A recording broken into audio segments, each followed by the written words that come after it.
I guess I just want to make some kind of arguments about the Dharma. And I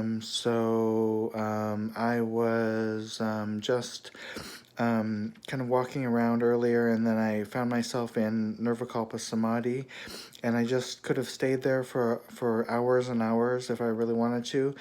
But then I just went and had some alcoholic beverages. So that says something about my character. I want to make some arguments about the Dharma. I feel that emptiness is misunderstood by Homo sapiens. I want Homo sapien consciousness to evolve. I think that if I'm going to kind of try to indicate something about emptiness or about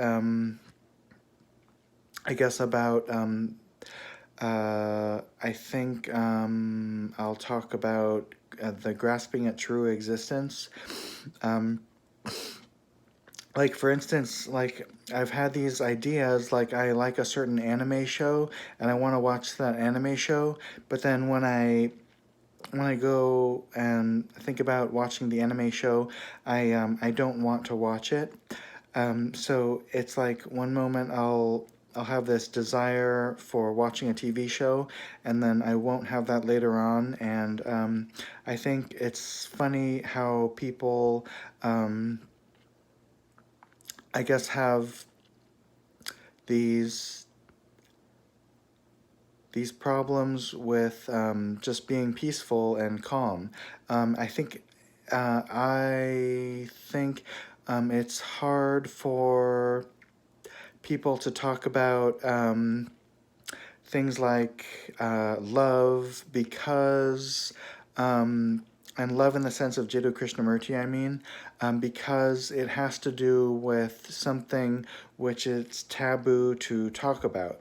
You can't talk about Zen, as Ellen Watts said, because it's something which is kind of beyond itself.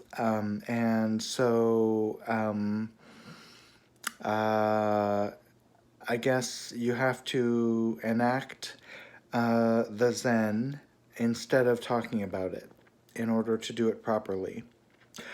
And so there is such a thing as Zen. I will say that there is such a thing as Zen. and so about the Zen, there's emptiness. Um, if you make the proper arguments, you can really like extricate yourself from the drama of being a human being, and you can find yourself in a more kind of blissful meditative state. So you can extricate yourself from the drama of being a human being by making arguments for the Dharma, and you can just like uh, kind of analyze what you're so upset about, and then think about like your definitions of different things, like your definitions of sentient beings and your definitions of suffering, and I mean, you can start making assertions like I posit that it is bad for sentient beings to suffer, and then you can go and you can talk about gratitude, and gratitude for kind of um, the good that you've learned about. And so I don't know about some of the things that people worry about, like people liking them, popularity, kinds of things. I think it's fine if people hate me as long as I can still make them more happy and well. And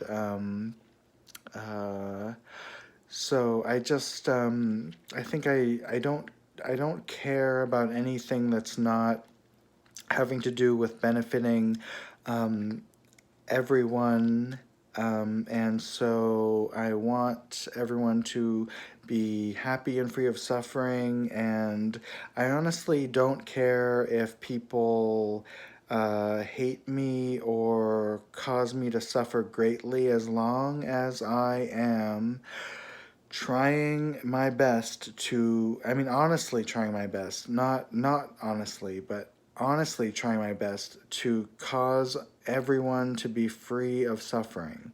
If I'm honestly doing that, then I don't care if people torture me or kill me, as long as I'm honestly doing my best to try to make everyone as free of suffering as possible. That's how it works. So people don't know that, and that's why Homo sapiens are horrible. So Homo sapiens need to evolve in consciousness, and it's very simple. They just need to learn the Dharma. So that's something which is a real thing. The Dharma is a real thing. Zen Buddhism is a real thing. It's actually it's actually something. So I don't care about anything that's not helping to alleviate the suffering of all people. Let's kind of put those words there into the ether and start there. Just that simple idea of wanting people to be well. So simple. Um, okay, so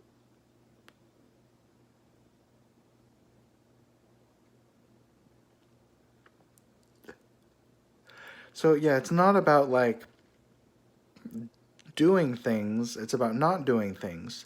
That's what the Chinese wisdom says, the Wu Wei, the Taoism. So I mean, honestly, like when I have an upset moment in during the day, I just remember that everything is dependently originated. Um, so in that sense, it's empty and doesn't exist, and I'm not really a person, and you're not really a person. Um, and I think the only thing that's like real is a Buddha, and so the only way, I guess, um, uh, Buddhism is a weird religion. It's not really a religion, but it's some people call it a religion. A Buddha is very kind of a very strange kind of a thing, because it's a Buddha is different from like a sentient being. So um, a Buddha, I think everyone should learn to become Buddhas. Homo sapiens need to evolve in consciousness. They all have to become Buddhas. Let's talk about it that way. Why not? I don't care. Uh, uh, so there's cognitive obscurations and emotional obscurations. And the path of I think it's oh, I don't remember this information. I think it's the path of seeing. I don't remember if it's the path of seeing or the path of meditation, where the emotional obscurations are gotten rid of, and then in the path of meditation or the path of no more learning, the cognitive obscurations are gotten rid of. So when someone does that, they're contributing to the global consciousness, they're contributing to the Maharishi effect, the 100th monkey effect, and all Homo sapiens are evolving because one person is meditating on the path of learning. And the path of learning is the end result of Buddhist practice. And when you reach that level, you're totally non human. You don't have the obscurations of cognition or emotion that a human has. You're omniscient. So you're this has to do with Stephen Greer's information, having to do with the UFOs, the CE5, the Close Encounters of the Fifth Kind protocol, which is summoning UFOs telepathically. So this all relates, but I think I'm distracted by it and should probably focus more on the kind of the nature of Dharma, which is that things are indeterminate, and I should really just focus on that, like, because that's infinite. That's infinite. So that's like the nature of like Beethoven's music, or um, yeah, like something like that. Like Beethoven's music is kind of like infinite loving energy. So I don't know. I mean, that's kind of more what I should be kind of doing with my mind and my body, is focusing on indeterminacy in the sense of physics, which is um, which is like not being able to pin down any idea as being any particular way, or like not being able to interpret anything really in any particular way, because there's always more aspects of it that you can learn about. So there's no end, there's no ultimate reference point, which is kind of a way of describing the G word, which is God. But some people don't like to talk about that. So I guess what's really important is just knowing that there's always more to learn. Everything is partial about everything, and that the actual quantum nature of things is so incredibly strange, that